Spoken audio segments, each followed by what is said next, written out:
ఏమిటి అందరూ అలా చూస్తున్నారు? వీళ్ళు ఎలా ఉరి తీస్తారో చూద్దామని సరదాగా తమాషాగా వచ్చారా? చూడండి, బాగా చూడండి. ఇప్పుడు నాకు ముసిగేస్తారు, తాడు తగిలిస్తారు. ఈ తలారి సోదరుడు ఒకే ఒక గుంజు కసక్కును గుంజుతాడు, అంతే. నాలుగు ఇలా బయటకు వస్తుంది, కళ్ళు ఇలా పుడుచుకొస్తాయి, మెడ ఇలా వేలాడుతుంది. ఫినిష్. నేను చచ్చిన తర్వాత పాపం ఈ కుర్రాన్ని చంపడం అన్యాయమని కొంతమంది కొనుక్కుంటారు. ఈ అన్యాయాన్ని ప్రతిఘటించాలని మరికొంతమంది పిడికిలి బిగించి ఆవేశపడతారు. న్యాయమో అన్యాయమో అంతా పైవా డిక్టేషను, మనకెందుకు లేని వేదాంతం పలుకుతూ కొంపలు కడతారు. పెళ్ళాలు కూటికి పిలుస్తారు, తింటారు, నిద్రపోతారు, తెల్లారిపోతుంది. అంతేగాని వీడిని ఎందుకు ఉరి తీస్తున్నారు, వీడు ఎవరి కోసం పోరాటం చేశాడు అని మీ మనసులో పుట్టదు. అసలు మీకు మనసులుంటే కదా పుట్టడానికి. అప్పుడు మీ మనసు తెల్లవాడికి బానిస, ఇప్పుడు నల్లవాడికి బానిస. దేశభక్తి మీలో ఎప్పుడో చచ్చిపోయింది. ఒకవేళ ఉన్న అది ఆగస్టు 15వ తారీఖున జెండా ఎగరవేసే టైంలో చటుక్కున పుడుతుంది.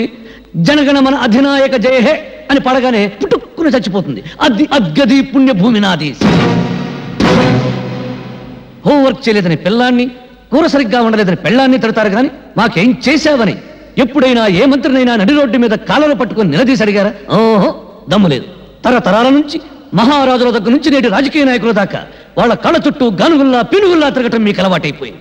మీ జీవితంలో కొత్త సూర్యోదయం కోసమే అడవుల పాలై ఆకలి తప్పులను సహిస్తూ ప్రాణాలను సైతం త్యాగం చేస్తున్న దారి తప్పిన నాలాంటి సోదరులను చూసైనా మీ పీకు గుండెల్లో ధైర్యం పుట్టదు. అడుగడుగున ఆకలి, అవినీతి, దరిద్రం, దౌర్జన్యం, నిరుద్యోగం విలయతాండం చేస్తున్నా 47 సంవత్సరాల స్వరాజ్యంలో మనకు ఎందుకు ఈ గతి పట్టింది? ఎందుకు మనం పందుల్లా, కుక్కల్లా, నక్కల్లా, పశువుల్లా హీనాతిహీనంగా బ్రతుకుతున్నాం అని మీ వెర్రి ముర్రి బుర్రంలో ఆలోచన పుట్టదు. అంతా విధి, కర్మ, నుదుటి రాత అని మీ అసమర్థతను మీరే కప్పించుకుంటారు. నూతిలోని కప్పల్లా, ముద్దురాతి చిప్పల్లా గిరిగీసుకుని బ్రతుకుతున్నారు. చందమామ రావే, జాబిల్లి రావే అని రాని చందమామ చూపించి చిన్నప్పుడు మీ అమ్మ మిమ్మల్ని మోసం చేసింది. ప్రణాళికలు రావే, ప్రాజెక్టులు రావే, తెల్ల పంచదార కార్డుకు బంగారం దావే అని నాయకులు మిమ్మల్ని మోసం చేస్తూ పాడే పాటలు వింటారు, ముద్ర రేస్తారు. 5 సంవత్సరాలు బొటరు వేలు నోట్లో పెట్టుకుని చిక్కుంటారు. ఆ తర్వాత వాళ్ళు చేసే మోసాలు, దోపిడీలు మీరు కనిపెట్టుకున్నా ఉండడం కోసం మీకు చిన్న పని పెడతారు. ఏమిటా పని? నేను హిందువుని, నేను ముసల్మాన్, నేను క్రిస్టియన్, నేను బ్రాహ్మణుని, నేను రెడ్డిని, నేను చౌదరిని, నేను కాపుని, నేను హరిజనుని, నేను ఉత్తర హిందుస్థాన్, నేను దక్షిణ హిందుస్థాన్ అని మీలో మీరు రెచ్చగొట్టుకునేలా చేస్తారు. ఎక్కడ నీ పుణ్యభూమి, ఎక్కడ నీ దేశం? 1వ క్లాసు పిల్లాడు చదువుతాడు. నన్నయ బ్రాహ్మణ కులమన పుట్టెను, గాంధీజీ గుజరాతీ కోమటి, అంబేద్కర్ హరిజనుడు. ఎవడడిగాడండి వీళ్ళ కులం దేశానికి నూరి పుయ్యమని? ఇవన్నీ వాగితే నేను పిచ్చోడు. పొరపాటుని మీలో ఎప్పుడైనా దేశభక్తి అనే ఆవేశం పుడితే దాని మీద నీళ్లు చల్లడం చాలా తేలిక. ఇప్పుడు చార్మినార్ ఉన్న చోట శ్రీకృష్ణుడు ఆవులను మేపాడంటే చాలు, ఫినిష్. ధరలు పెరుగుతున్న సంగతి గుర్తురాదు, దరిద్రం పెరుగుతున్న సంగతి గుర్తురాదు, మీదకి నాయకులు తొక్కుతున్న సంగతి గుర్తురాదు.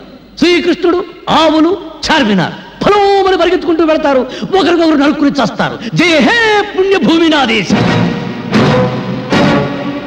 ఒక్కసారి బాగా ఆలోచించుకోండి. బ్రిటిష్ వాళ్ళను వెళ్ళగొట్టడానికి ఈ దేశంలో కాలిన బస్సుల కన్నా, తగలబడిన ఆఫీసుల కన్నా, చచ్చిన మనుషుల కన్నా 47 ఏళ్ల స్వాతంత్రంలో మన రాజకీయాల కోసం, మన వర్గాల కోసం, మన కులాల కోసం తగలబెట్టుకున్నదే ఎక్కువ.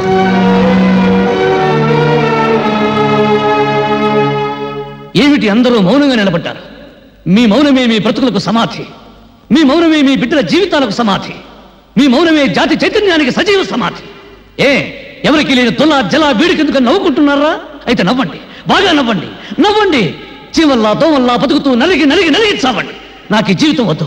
బ్రదర్ లాగించు, నీకు భోజనం టైం అయింది, నాకు చచ్చే టైం అయింది. పాపం వీళ్ళందరూ టీవీలో తెలుగు సినిమా చూసే టైం అయింది. లాగించు బ్రదర్, లాగించు.